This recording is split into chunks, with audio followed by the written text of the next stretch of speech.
Bueno, gracias Gustavo por escuchar. La verdad que es un gusto poder comunicarme con una radio comunitaria de una zona tan querida como Uspallata, ¿no? Te lo digo, mi experiencia, a ver, la digo, mi opinión, no solo como profesor de constitucional y muchos años como abogado municipal, en este caso de la ciudad de Tunuyán, sino también como ciudadano, digamos, y creo que también me interesa muchísimo, ¿no? Yo hay muchos puntos de este proyecto, yo siempre he sido reformista, siempre he considerado que a pesar de ser muy sabia la Constitución de 1916 de Mendoza, que ya lleva más de 100 años, más allá de alguna reforma así parcial, siempre he sido partidario que hay que reformarla y adecuarla a los nuevos tiempos. Creo que hay puntos de esta reforma en general que no estoy de acuerdo.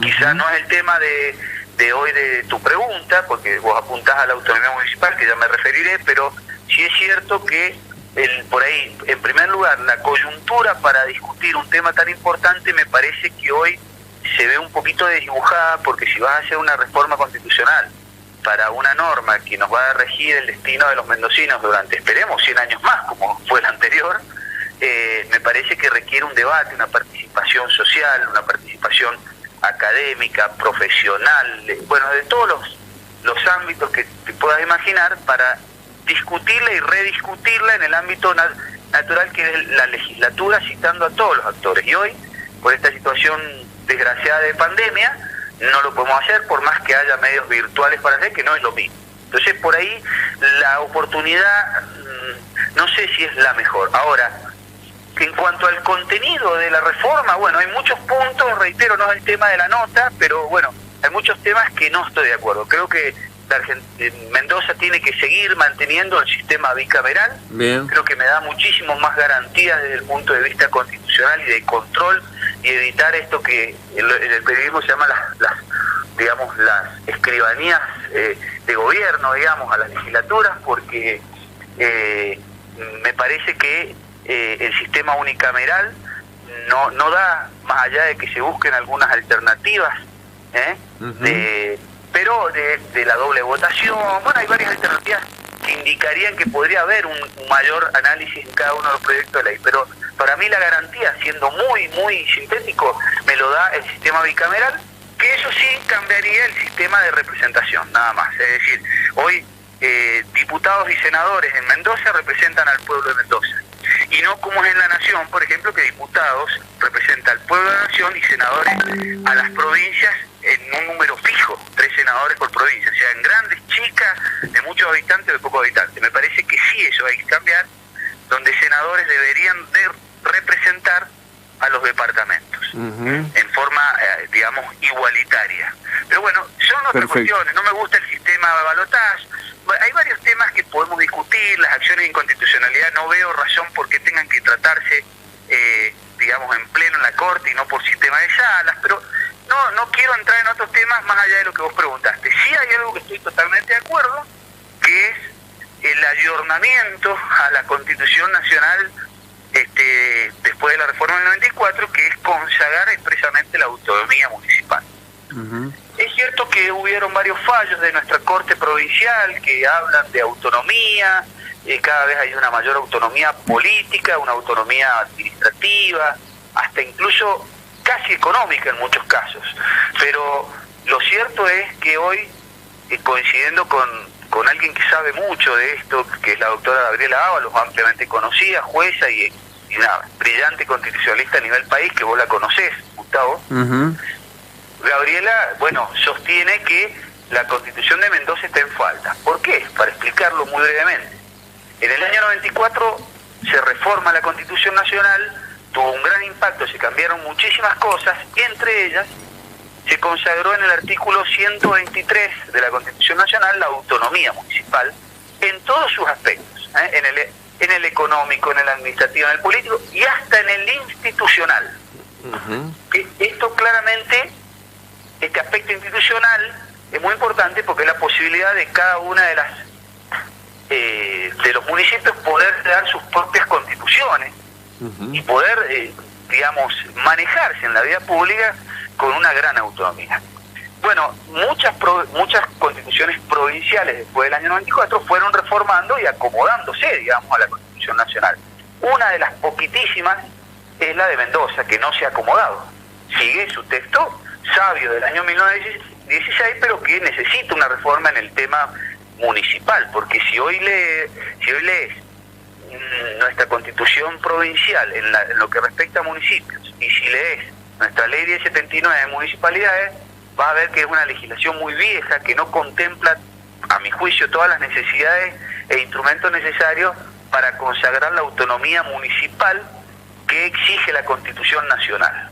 Es más, Gabriela Ábalos dice que tal es así que no nos hemos acomodado en nuestro texto de la Constitución provincial a la Constitución Nacional, que incluso podríamos ser factibles de intervención federal, llegó a decir ¿no? Quizás es un poco exagerado, pero si vos lo ves desde el punto de vista estrictamente normativo, es cierto, porque las constituciones provinciales, de acuerdo a nuestro artículo 5, tienen que, amoldarse, por llamarlo de alguna manera, o adaptarse al texto de la Constitución Nacional. Y en esto estamos en falta. Bueno, pues este proyecto, en ese punto, me parece que está bueno, y lo apoyo, porque la consagra expresamente. Consagra expresamente la autonomía municipal. Vos sabés, Gustavo, que en los proyectos de reforma lo que se hace no es decir tiene que salir del artículo así, sino que se habilitan temas para que después, si pasa el sedazo de la votación del pueblo de Mendoza, se convoque una convención constituyente, y esa convención constituyente analice los temas que habilita esta ley que salga de la legislatura con estos temas, pero no te dice cómo debe ser. Te habilita el tema, que es la autonomía municipal, pero no te dice cómo debe ser, porque eso se discute en la Convención Constituyente. Yo no sé qué discutirá la Convención Constituyente de cómo debe ser la autonomía municipal de Mendoza. Yo tengo mi idea, por supuesto. Pero sí lo que te puedo decir que esté bueno, que esté habilitada la discusión de la autonomía municipal para la eventual reforma, para la Convención Constituyente lo pueda discutir, porque realmente considero que es absolutamente necesario, por una cuestión estrictamente normativa, reitero, adecuarnos al texto de la Constitución Nacional después de la reforma del año 94, y por una cuestión incluso de propio, digamos, quehacer público de los municipios. Yo he tenido la oportunidad de ser muchos años al municipio de Tunuyán, concejal. Cuando fui presidente del consejo, tuve el honor de ser intendente interino durante 4 o 5 meses, y ese poquito tiempo pude, verificar cómo la insuficiencia de los instrumentos legales que hoy tenemos en nuestra legislación mendocina para poder hacer eficiente una verdadera autonomía municipal, entendida esta no como la fórmula o la salvación para que los municipios funcionen bárbaros, porque los problemas económicos, de recursos humanos, de pobreza y todo, eso va a seguir existiendo. Pero si hacemos una autonomía municipal con criterios de realismo, teniendo en cuenta el capital humano, teniendo en cuenta las realidades propias y las divisiones que hay en cada uno de los departamentos, me parece que es un muy buen desafío y estoy totalmente a favor de apoyar ese debate, Gustavo. Bien. No, me surgen algunas preguntas, y desde nuestro punto de vista te las haría. Nosotros surgimos como radio, por el movimiento de los vecinos que se autoconvocan por el tema ambiental, con el tema del proyecto megaminero. Ahí surge esta radio comunitaria y empezamos con una idea de participación del pueblo en las decisiones. Y obviamente acá no tenemos la posibilidad ni siquiera de elegir un delegado municipal, menos un intendente. Y entonces nos constituimos también en un foro por la autonomía. Lo que vemos es un problema de crisis, le llamaríamos así, de representación. O sea, el otro día me decía otra persona de Buenos Aires, también del peronismo, que el problema, me decía, no es la representación. Él me decía, el problema es que no hay debate interno en los partidos. Entonces la sociedad está confundida porque en los partidos no se debate nada. Entonces los partidos políticos, que serían el lugar del debate, donde los ciudadanos podrían participar para debatir, no hay debate en los partidos. ¿Sos parte entonces de un partido? ¿Cómo ves este problema de la representación popular? Bueno, a ver, hay una gran crisis de representatividad y de sentirnos representados de acuerdo al mandato del artículo 22 de la Constitución, que nosotros no deliberamos directamente, no una democracia directa, sino una democracia representativa. Creo que el ejemplo de ayer, el tristísimo y penoso ejemplo de ayer, es un botón de muestra, esto de este hombre que están discutiéndose. Pobre, yo no juzgo desde la moral, pobre hombre, pues, digamos, ¿no? Pero sí juzgo de que estas cosas hacen descreer en la política, y los que seguimos creyendo que la política es la herramienta para cambiar el país, bueno, sufrimos estos embates de estos ejemplos, como el que pasó ayer de la filmación de TC, que es un ejemplo chico, porque seguramente puede haber ejemplos mucho peores, mucho más graves, pero bueno, es el que está hoy en boga en los medios, ¿no? Sí creo que es cierto que los partidos se han transformado en general, más allá de los esfuerzos. Yo sé que Guillermo Carmona está haciendo un gran esfuerzo, yo hablo del partido que pertenezco, que es el justicialismo. Sé que está haciendo un gran esfuerzo para un debate técnico interno, pero es cierto, en general los partidos se han convertido por ahí más en maquinarias electorales que en lugares o foros de debate. Y ese lugar de foros de debate lo han ido ganando algunas fundaciones, algunas asociaciones, algunos autoconvocados, como lo que vos me planteás, algunas entidades académicas. Bueno, son nuevas formas de participación. El poder y las circunstancias del poder son muy variables, entonces va cambiando permanentemente la relocalización del poder, la forma de debatir. Las redes sociales hoy, más allá de los abusos que hay y por ahí un idioma medio pasado de vuelta que se utiliza, pero también es una forma de debatir. Entonces hoy, contestándote concretamente, hay una enorme crisis de representatividad. Esto es histórico, habrá que mejorarlo, habrá que buscar nuevas formas legales de participación. Creo que el sistema de lista completa requiere obviamente una revisión. Habría que ver nuevas formas de participación teniendo en cuenta estos nuevos mecanismos sociales de participación, ya más directos y no directamente solamente en los partidos políticos. No creo que tenga que ser solamente en los partidos políticos, pero esencialmente algo que sí tiene que ver con la autonomía municipal, que sí lo venimos pregonando con Gabriela desde hace muchos años, que habría que ver cuando debatamos en el seno de la Convención Constituyente si a través del debate serio y consensuado de todos los mendocinos podemos avanzar. Me parece que lo que debería hacerse es cambiar el sistema de representación, especialmente dentro de los municipios. Bien. ¿Por qué te lo digo? Porque hoy tenemos un sistema donde funciona el sistema de municipio-departamento.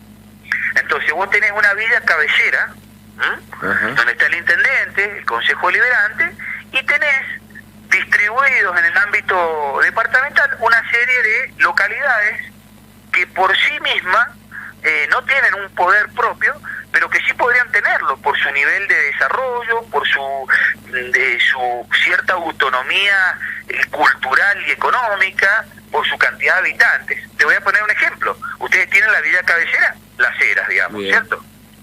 Pero Uspallata, vos conocés mucho mejor que yo, los que están escuchando también, podría tener una forma de autoorganización y autogobierno y no estar dependiendo de un municipio que está lejos, que está que el vecino Uspallata para por ahí tener que hacer algún tipo de trámite más allá de lo que le pueda hacer la delegación, que supongo que funcionará bien, no discuto eso, pero digo, en muchos casos tiene que ir a la villa cabecera. En Tunuyán pasa lo mismo con los distritos de Colonias Rosas, con Vistaflores. Ellos podrían tener una forma. Entonces lo que planteaba Gabriela, que es un tema, yo no digo que sea la fórmula exacta, pero que podría ser para disminuir esta crisis de representación que vos decís, es que se idee un sistema de comunas.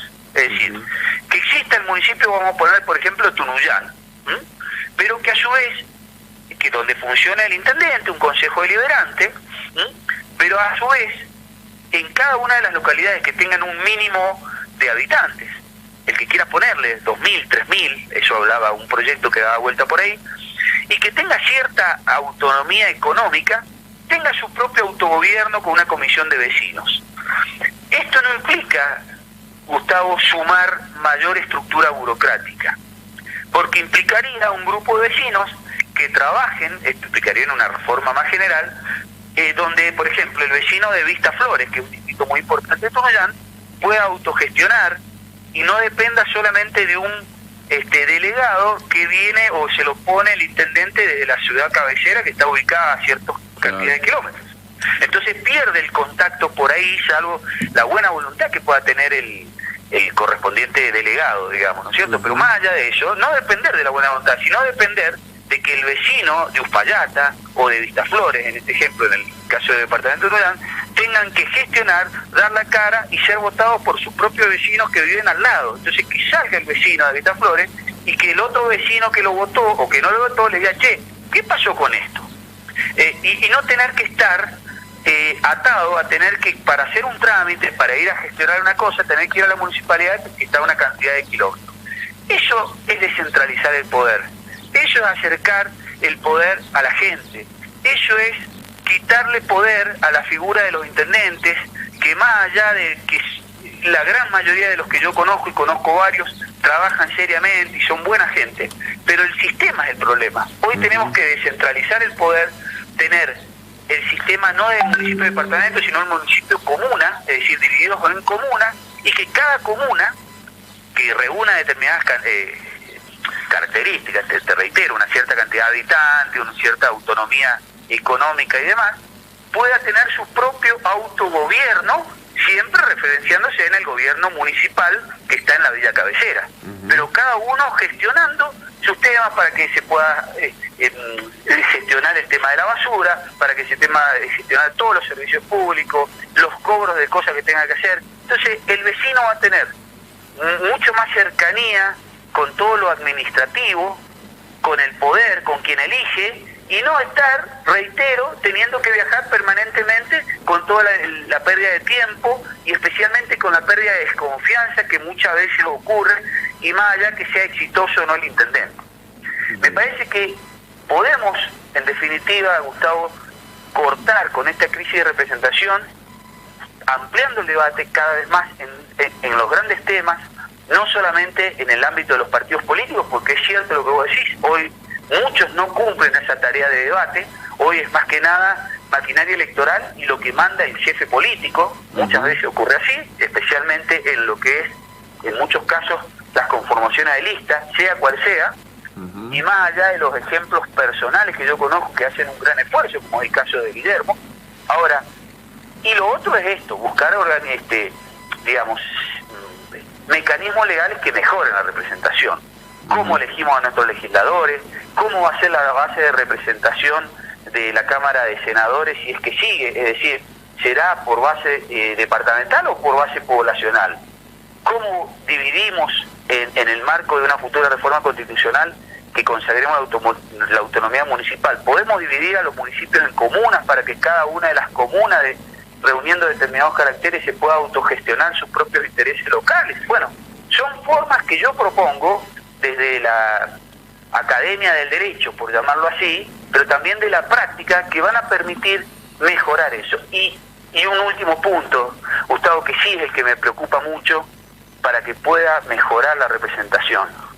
Sentarnos a dialogar los argentinos, porque hoy realmente es muy complicado, no somos ciegos, no sé, el periodismo por ahí le llama grieta, como el que allá, pero hay una gran división que por ahí se exacerba, y en épocas de crisis como la que estamos viviendo, crisis económica, crisis de pandemia, es mucho más acentuada.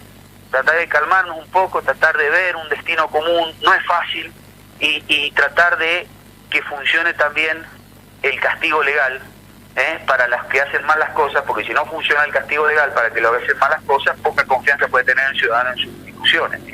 Bien. Así que es un gran desafío y difícil, por cierto, Gustavo, ¿no? Sí, mira, en determinado momento te sigo, más o menos estos temas, de lo que decide las comunas, lo explicó bastante Gabriela cuando vino acá, esa posibilidad. Nosotros cuando tomamos, digamos, la idea y incluso presentamos un proyecto de creación del departamento de Alta Montaña que ya había tenido ¿cómo se diría?, ciertos antecedentes. Un tal Huartel Carrasco había presentado un proyecto de creación del departamento de Alta Montaña, lo apoyaba Pablo Lacoste, después había otro diputado, bueno, etcétera, etcétera. Y la cuestión es que el proyecto duerme ahí en la en la Comisión de Asuntos Constitucionales, nunca salió de los cajones. Esto de la iniciativa popular, como que ni siquiera está acá institucionalizado en Mendoza. En algún momento un ciudadano me convocó, yo tenía un periódico, a hacer un esfuerzo porque él decía que hay este era un ciudadano empresario que decía que hay una especie de corporación de abogados que tiene un poco el manejo, incluso me comentaba, y el otro día lo hablaba con este tema de tierras, había ahí en Mendoza una especie de liga de gente, de abogados que se confabulaban con los remates, etcétera, etcétera.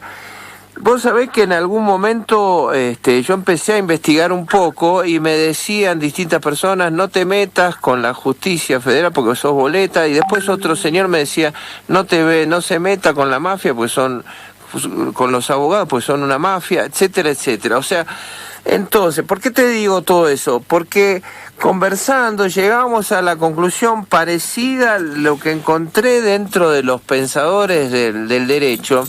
Me gustó mucho escucharlo a Gargarella hablar de la sala de máquinas, como que una constitución es una sala de máquinas. Claro, en definitiva es un mecanismo que después rige la vida de los ciudadanos.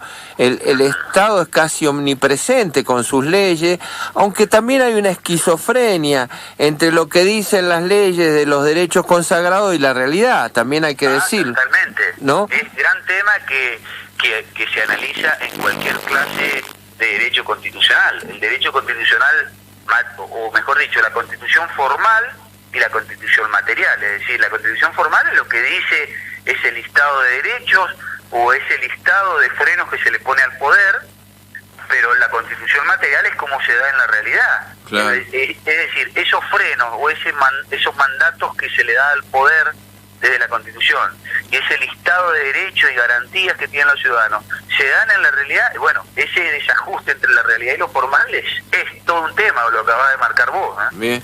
Y entonces cuando conversábamos con este ciudadano que te digo y tratábamos de encarar ese tema y fracasamos totalmente porque no pudimos avanzar mucho, la idea de que cada ciudadano, si participara en la formación, en la enunciación de las leyes, si las aceptara desde el inicio las leyes, obviamente las cumpliría. Esa idea un poco utópica me parecía interesante, pero después la encontré un poco en Gargarella, la idea de un constitucionalismo popular. Y vos, cuando estás hablando de este proyecto de reforma, y desde el vamos parece no contar con una participación desde el inicio, claro, yo me pregunto, bueno, ¿qué quiere decir? Envían un proyecto ya con algunos artículos como este que vos decís de unicameralidad, de bajar los gastos de la política, y claro, ¿qué quiere decir ya? Que ellos quieren ese proyecto y si uno ciudadano quisiera otro proyecto no tiene ni espacio, y si el otro partido no quiere, o sea, ya empezamos desde el vamos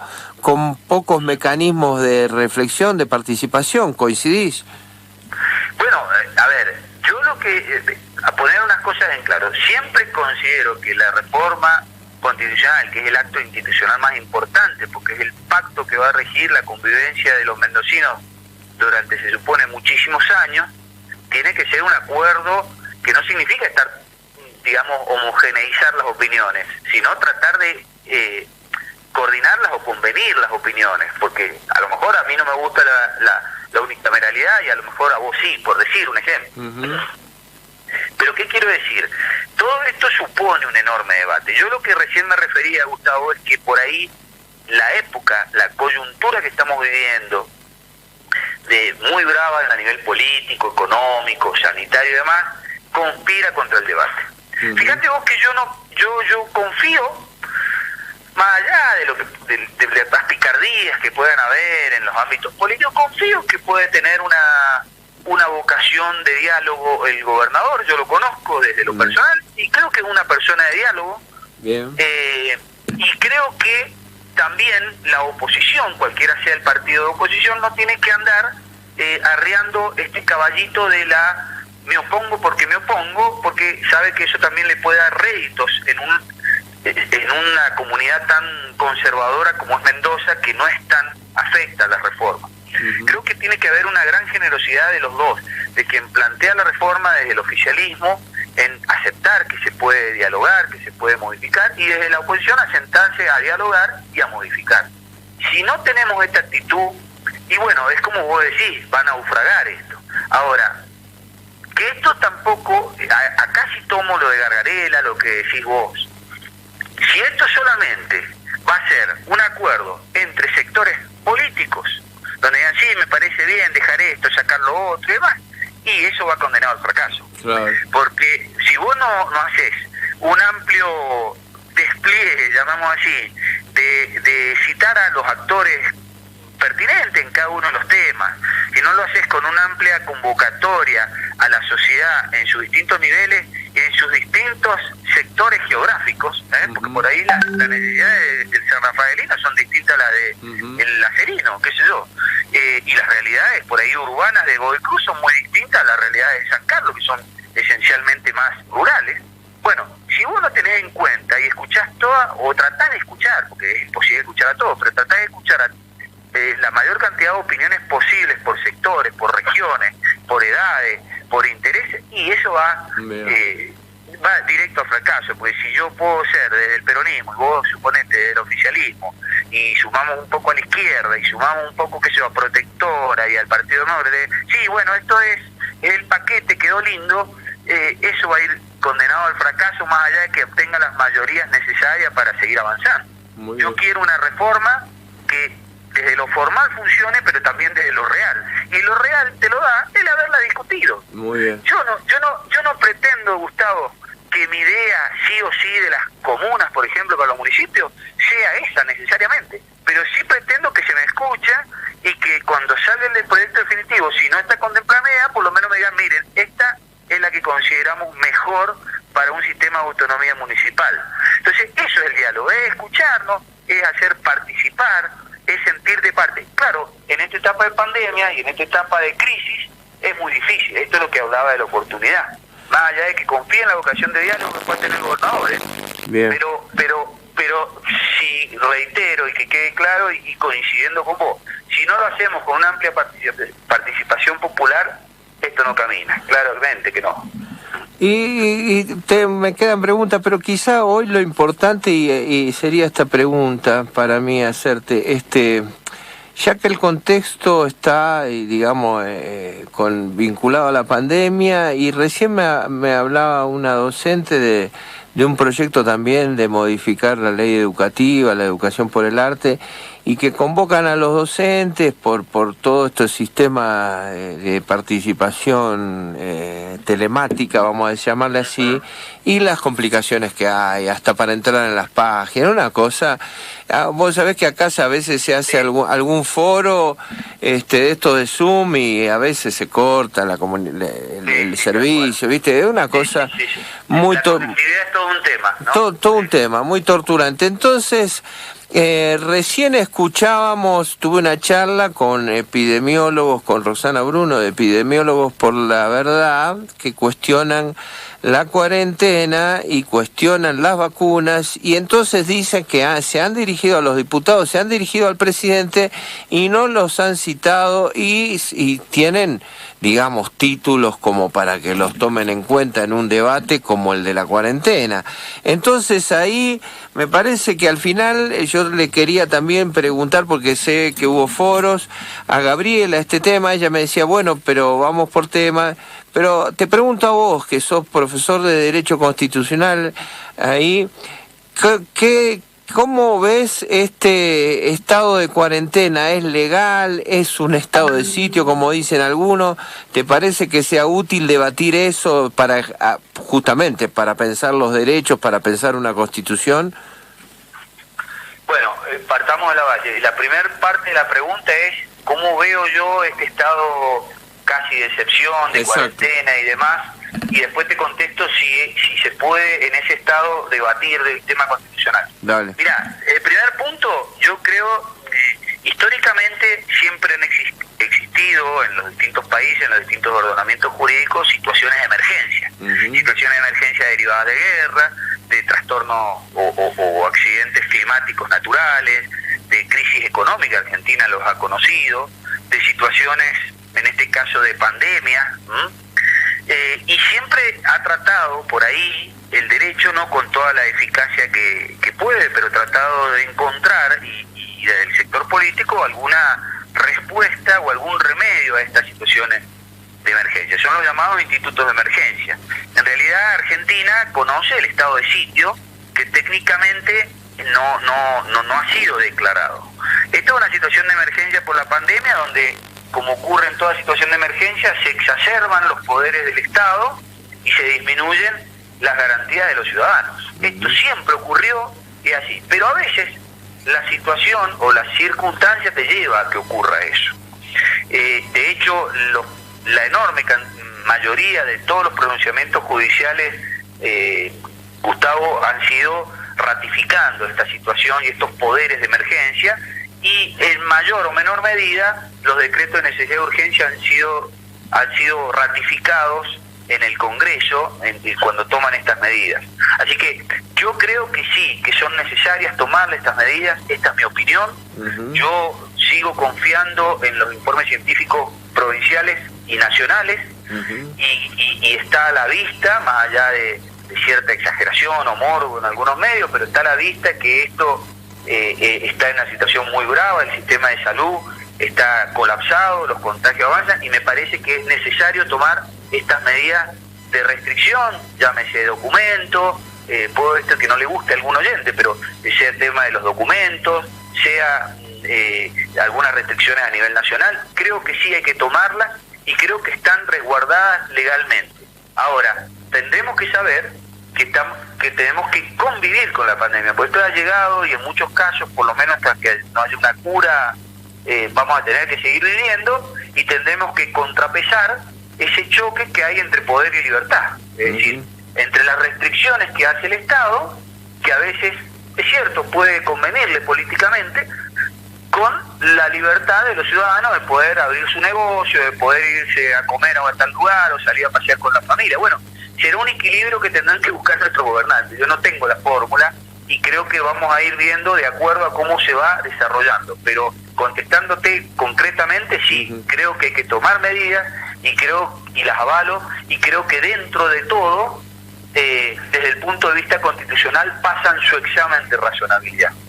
Ahora, desde el punto de vista, si es la oportunidad para discutir esto, y tengo mis dudas. Porque si bien es cierto que todos los sistemas telemáticos, virtuales, han llegado para quedarse, y va a ser difícil volver, por lo menos en el corto plazo, a esas reuniones multitudinarias donde todos discutían y opinaban y debatían, es cierto que hoy el pueblo argentino en general y el pueblo mendocino está volcado a sus problemas cotidianos, a la crisis sanitaria, a la crisis económica.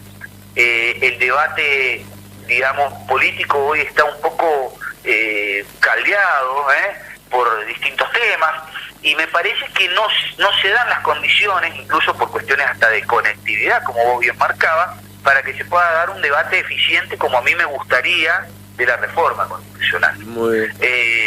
Por lo menos por ahora. Quizá el año que viene puede cambiar en este criterio de convivir con la pandemia y podamos debatirla más eficientemente, pero hoy me parece que no están dadas las condiciones, por lo menos me refiero a este año, Gustavo, bien, para un debate tan importante. Bien, bueno, no, ahí queda también otro problema de derecho, y vos sabés que está ya circulando en el pueblo ley de vacunación optativa es una iniciativa popular donde se recurre, por ejemplo, al Código Ético de Nuremberg, al Código de Bioética del 2005, etcétera, etcétera, pidiendo que haya consentimiento informado. ¿Tenés algo que decir desde un punto de vista constitucional sobre esta cuestión de la obligatoriedad de las vacunas? Bueno, yo siempre he tenido una concepción de la confianza en el Estado. Obviamente que el Estado también nos puede hacer trampa en muchas cosas, pero en lo que a la salud yo tengo una postura basada en mi convicción personal, familiar y también constitucional, de que tenemos que confiar en las autoridades, en este caso sanitarias, para el tema de las vacunas. Me parece que puede haber, como vos bien decís en estos documentales, puede haber algún efecto adverso, secundario o primario, no lo sé, no conozco demasiado de salud, pero sí me parece que de ninguna manera puede haber una situación donde desde el punto de vista autonómico de la persona digan no me voy a vacunar. Me parece que las vacunas, por lo menos las importantes, las obligatorias, hay que cumplirlas todas, sin duda alguna. Me parece que sí, porque esto también es una política de Estado, no es una política de gobierno. Viene de hace mucho que hay todo un calendario de vacunas que hay que cumplirlas. Que mejoren el sistema para que haya un consentimiento informado, bueno, puede ser. Que mejore la información pública sobre los efectos que puede tener, sobre los beneficios, bueno, estoy seguro y auspicio que así sea. Pero el exigir un mejor funcionamiento de este sistema no implica que yo pueda tener una opinión cuestionadora o que relativice la obligatoriedad de poner vacunas. Acá se me mezcla, reitero, una opinión muy personal, muy familiar, con lo que es una opinión constitucional, pero bueno, por lo menos brindo la mía desde el punto de vista de mi genuina opinión, digamos, ¿no es cierto? Bueno, y para ir redondeando, me gustaría decirte la idea, ahí un día me pasaron también la carta orgánica del municipio de Ushuaia que habían gestado con esta ley de autonomía, y la idea de esto de autonomía como autónomos, de darse, como vos dijiste bien, en cada municipio su propia constitución, me parece interesante como ejercicio de ciudadanía para que en cada municipio se piense las normas con las que se rige la vida de ese municipio. O sea que me parece una buena práctica de pensar las leyes empezando por la democracia local. La idea de comunas nos restringiría a ese ejercicio, a nosotros que estamos a 130 kilómetros, por ejemplo, y ya circulaba entre los vecinos de acá la idea de que, bueno, ponerle que saliera y se aprobara esta reforma nueva, en esa nueva constitución que tendría que hacer las eras, quedaríamos un poco excluidos por la lejanía, porque ya nos ha pasado, y entonces este ejercicio del derecho, y acompañándote con ese problema, el problema de las comunas que planteaste, te planteo también sí, porque hemos visto que hay un montón de avances, ¿cómo te diría?, de esto de internet, un montón de avances que a veces trascienden en velocidad a los problemas jurídicos, que en su momento no los piensa, por ejemplo la transgénesis, un montón de cosas que van a 1000 y que los ciudadanos no tienen tiempo de pensarlo, y los juristas cuando hacen una constitución que dura 100 años, la idea, escucho a mucha gente decir que hoy tendríamos que tener la posibilidad de reformar las constituciones cada 10 años. Eso te lo planteo, y te planteo una idea más para terminar, por lo menos por mi parte, y dejarte la palabra a vos. En un momento escuchábamos en España una intendenta, una alcaldesa, la señora Carmena, elegida, una jurista elegida con el apoyo de Podemos, decir las viejas ideas de Simone Weil, creo que era, de los partidos nunca van a servir al bien común porque sirven a su interés grupal, cuestionar los partidos, y ella había puesto un sistema de una página al servicio de todo el pueblo de Madrid para que la gente debatiera propuestas y resolviera cuál de ellas impulsar, y ella se comprometía como alcaldesa a ponerla en ejecución. Entonces ahí se veía un apoyo de la informática al servicio de la democracia. Después escuché un señor como Yuval Harari, un pensador muy respetado israelí, diciendo que todo este cambio telemático, todo lo que traía, pero el problema dice es que las élites no ponen esos sistemas al servicio de las comunidades. Te doy la palabra, yo por mi parte cierro acá y cerrá vos con todo el tiempo que quieras. Te agradezco mucho, Sergio, todo este espacio. Bueno, temas muy interesantes que por ahí trascienden lo estrictamente jurídico. A ver, pudiendo tratar de poner orden. Creo que los partidos políticos son fundamentales para la existencia de la democracia, más allá de su crisis, más allá de malas prácticas, más allá de malos dirigentes que puedan existir, o buenos dirigentes que puedan existir, que también los hay. Creo que están en crisis, pero no tienen que de ninguna manera desaparecer. Primero porque están en nuestra Constitución, artículo 37, 38, etcétera, de nuestra Constitución, como base. Ahora, que tengan que existir no implica que no lo critiquemos y que no busquemos nuevas formas de participación sin llegar a un sistema meramente asambleario. ¿A qué me refiero asambleario? Es decir, me parece que si yo elijo en nuestro sistema representativo, si yo elijo representantes, bueno, yo lo voto de acuerdo a lo que me propone y le renovaré mi confianza si tiene reelección o en una elección intermedia, pero no necesariamente me parece que tenga que, como decía esa alcaldesa, por cada decisión importante que va a tomar, escuchar lo que le dicen en sistemas electrónicos, de internet, o lo que sea, el pueblo de la ciudad que ella gobierna. O sea, no me parece mal que escuche, que testee, pero yo cuando elijo un ciudadano, a un gobernante, supongo que él sabe lo que tiene que hacer, que él tiene un programa, un malla que lo puede ir variando y que va a cumplir con eso y poner todo su equipo, todo su conocimiento para cumplir con eso que se comprometió, por el cual yo lo voté. Si quiere recabar mayor información, me parece bárbaro, pero no someter las decisiones a lo que puede ser la opinión que puedan volcar los distintos habitantes de un lugar por cada decisión que toma. Primer punto. Ahora, reitero, la crisis de representación, ya te di algunos elementos para poder modificarlos y arreglarlos. Ahora, si una constitución se debe renovar permanentemente, y bueno, yo la verdad que desde una óptica estrictamente constitucional, llevando más de 25 años estudiándola, litigando sobre ella, proponiendo y enseñándola, yo te diría que no. Porque la Constitución no debe tener un criterio para poco tiempo, sino, digamos, con un criterio de futuro, de largo futuro. Es cierto que ahora ha cambiado y el mundo vertiginosamente va cambiando.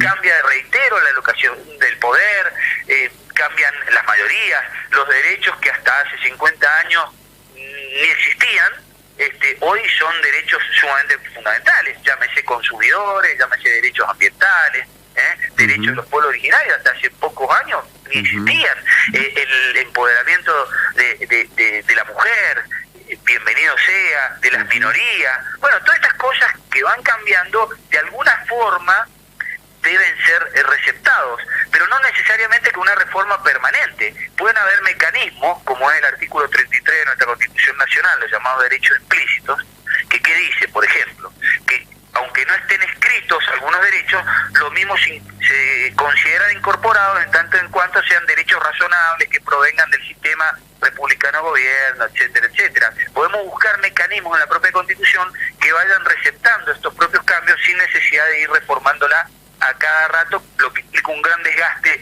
institucional, económico y una pérdida de confianza en el ciudadano. Por eso creo que las constituciones tienen que regir al futuro. Y termino con la última reflexión de Harari. Sí, es probable que las élites, que no son solamente políticas, pueden ser económicas también, ojo, y pueden ser también élites también del pensamiento, ¿no?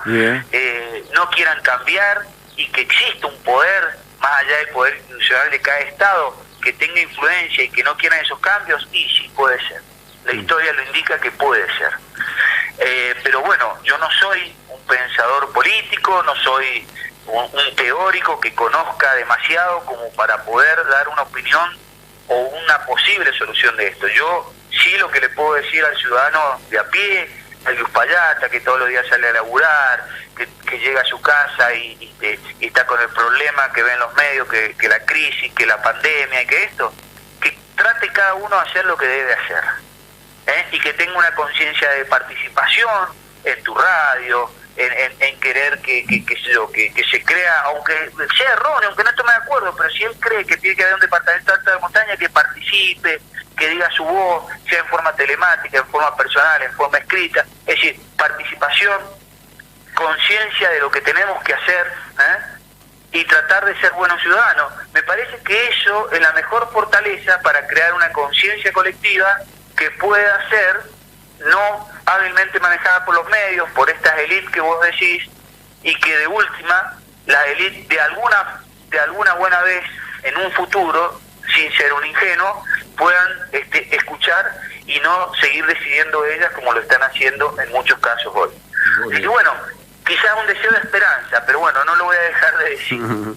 Yo te agradezco un montón que hoy me hayas dado, y bueno, a los oyentes, la posibilidad de hablar desde la humildad de acá de Tunuyán, pero con mucha experiencia de haber participado en varios, en la Federación de Colegios de Abogados, he sido presidente, he estado en el Consejo de la Magistratura. La verdad que yo soy un agradecido de haber podido participar en muchas instituciones locales de Tunuyán y provinciales que me han permitido tener alguna visión, equivocada o no, pero es mi visión, y poder compartirla con ustedes que tienen todo este deseo de participación, de cambiar muchas cosas, y que no se rinden ni se quedan de brazos cruzados viendo un programita de televisión o viendo Netflix, sino que quieren cambiar esa realidad participando. Yo los felicito, los aliento que lo sigan haciendo, y ojalá tengan éxito, más allá de que podamos estar de acuerdo en algunos temas y en otros no. Muy bien. Bueno, excelente. Un gran abrazo a toda la comunidad de Tunuyán, del Valle de Uco, a través tuyo, Sergio. Un gustazo. Bueno, un gustazo, y a tu orden, Gustavo. Saludos a Uspallata. Un abrazo grande. Un abrazo y hasta la próxima.